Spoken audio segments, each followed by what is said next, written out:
Hapa ni katika Mahakama Kuu ya Tanzania, divisheni ya ardhi jijini Dar es Salaam, na tumefika hapa kuja kufuatilia kesi inahusiana na mgogoro wa muda mrefu unaohusu familia ya marehemu Mzee John Rupia. Itakumbuka kwamba marehemu Mzee John Rupia ni miongoni mwa waasisi wa chama cha TANU, lakini pia ni miongoni mwa watu wa mwanzo walioshirikiana na hayati baba wa taifa Mwalimu Julius Kambarage Nyerere katika swala zima la kupigania uhuru wa iliyokuwa Jamhuri ya Tanganyika. Sasa tunazungumzia Tanzania bara. Ndugu wawili kutoka kwenye familia hii ya marehemu Mzee John Rupia gombania kuhusiana na jengo la gorofa lililoko Kariakoo jijini Dar es Salaam, na hii ni mali ya urithi ambayo kesi ya msingi ya urithi ilimalizika mnamo mwanzoni mwa mwaka huu. Lakini hata hivyo, mgogoro wa msingi unatokana na pale ya kwamba baada ya mgawanyo kumalizika, mmoja kati yao inadaiwa ya kwamba amepata mwekezaji na hivyo anakusudia kubomoa jengo hilo ili taratibu nyingine za kiwekezaji kwa upande wake ziendelee. Lakini wakati huo ndugu wengine wakionyesha kwamba kutokubaliana na mpango, wakieleza ya kwamba huu si mpango ambao unapaswa kuwa shirikishi na sio mpango wa mtu mmoja.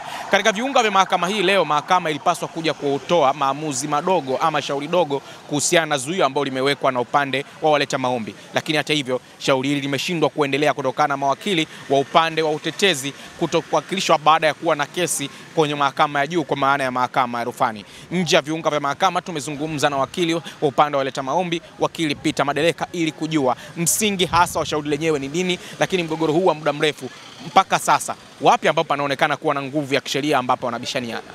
Leo tarehe 5 mwezi wa 5 mwaka 2025, shauri la maombi madogo ya ardhi namba 8039 la mwaka 2025 linalowahusu ndugu wawili wa familia moja ya marehemu John Rupia, mpigania uhuru wa Tanganyika na mwanzilishi wa TANU, John Robert Rupia na Stephen Thomas Rupia, limeitwa mbele ya Mahakama Kuu ya Tanzania divisheni ya ardhi mbele ya Mheshimiwa Jaji Hemedi Lusungu kwa ajili ya usikilizwaji. Lakini hata hivyo, shauri hilo limeshindwa kuendelea kwa sababu ya wakili anayemwakilisha mjibu maombi kwenye shauri hilo, ambaye ni Stephen Thomas Rupia, amepata dharura na ameshindwa kufika mahakamani.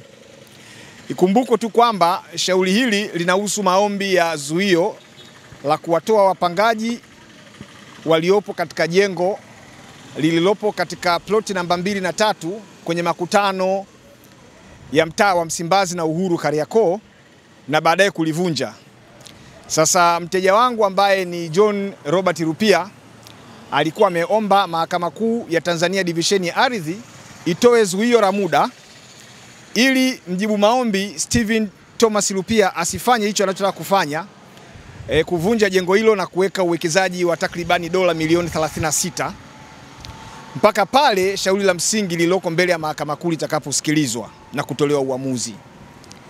Sasa kutokana na dharura hiyo na makubaliano ambayo nimeyafanya pamoja na wakili aliyekuja kushika mikoba ya wakili Zulieli Kazungu, wakili Sabrina Muhema, tumekubaliana kwamba shauri hili tuje tulisikilize siku ya tarehe 9 mwezi wa 6 mwaka 2025 saa 3 asubuhi mbele ya Mheshimiwa Jaji Lusungu Hemedi.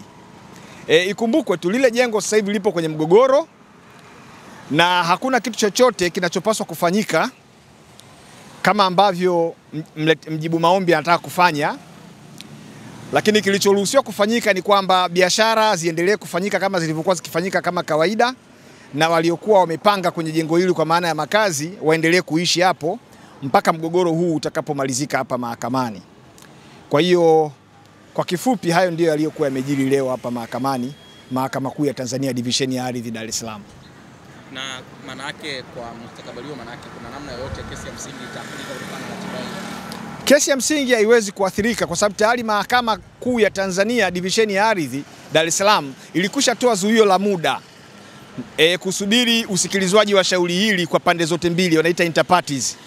Na baada ya kusikiliza pande zote mbili kuhusu zuio, ndio mahakama ingekuja kutoa amri nyingine muhimu. Sasa bahati mbaya leo shauri limeshindwa kuendelea kutokana na sababu ambazo nimezitaja, na kwa maana hiyo ile amri ya kwanza iliyotolewa siku ya tarehe 14 Aprili mwaka 2025 inaendelea kusimama kwamba hakuna chochote kinachotakiwa kufanyika. Hakuna anayetakiwa kubomoa nyumba, hakuna anayetakiwa kuja kuwekeza, hakuna anayetakiwa kuhama, wala hakuna anayetakiwa kuweka chochote pale, isipokuwa shughuli zilizokuwa zikifanyika kabla ya amri ile kutolewa zinaendelea kama kawaida mpaka mahakama itakapokuja kuamua vinginevyo.